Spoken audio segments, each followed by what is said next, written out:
എല്ലാവർക്കും പുതിയൊരു വീഡിയോയിലേക്ക് സ്വാഗതം.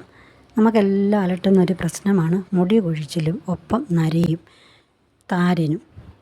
അതിനെല്ലാം ഒരു പരിഹാരമായിട്ട് ഒരു ഒറ്റമൂലിയാണ് ചർമ്മ സംരക്ഷണത്തിന് എന്ന പോലെ തന്നെ മുടി പരിചരണത്തിനും ഉപയോഗിക്കുന്ന ഒരു മരുന്നാണ് കറ്റാർവാഴ. വീടുകളിൽ എളുപ്പത്തിൽ വളർത്താവുന്ന ഒന്നാണ് കറ്റാർവാഴ. കറ്റാർവാഴ ഉപയോഗിച്ച് നമുക്കൊരു ഒറ്റമൂലി തയ്യാറാക്കാം.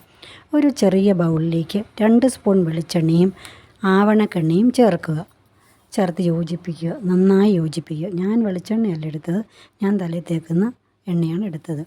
അതിലേക്ക് ഈ കറ്റാർവാഴയുടെ ജെല്ലും കൂടെ ചേർത്ത് നന്നായിട്ട് ഒരു മിശ്രിതമായിട്ട് എടുക്കുക. നല്ലപോലെ യോജിപ്പിച്ചെടുത്തതിന് ശേഷം നമ്മുടെ മുടികളിലും അതുപോലെ നമ്മുടെ ശിരോചർമ്മത്തിലുമൊക്കെ 30 മിനിറ്റോളം മുടിയിലുമൊക്കെ നന്നായി പുരട്ടിയതിന് ശേഷം ഒരു 30 മിനിറ്റോളം നമ്മൾ ഇരിക്കുക. എന്നിട്ട് നമുക്ക് ഷാമ്പുവോ ഉപയോഗിച്ച് ഞാൻ ഷാമ്പു ഉപയോഗിച്ചല്ല, നമ്മുടെ ചെമ്പരത്തിയുടെ താളി ഉപയോഗിച്ചാണ് കഴുകിക്കളയുന്നത്. ഇത് ആഴ്ചയിൽ 2 തവണയെങ്കിലും ഉപയോഗിക്കുകയാണെങ്കിൽ നമുക്ക് മുടി കൊഴിച്ചിലിനും താരനും ഒക്കെ നരയ്ക്കും ഒക്കെ ഒരു പരിഹാരമായിട്ട് മാറും. എല്ലാവരും ഉപയോഗിക്കുക.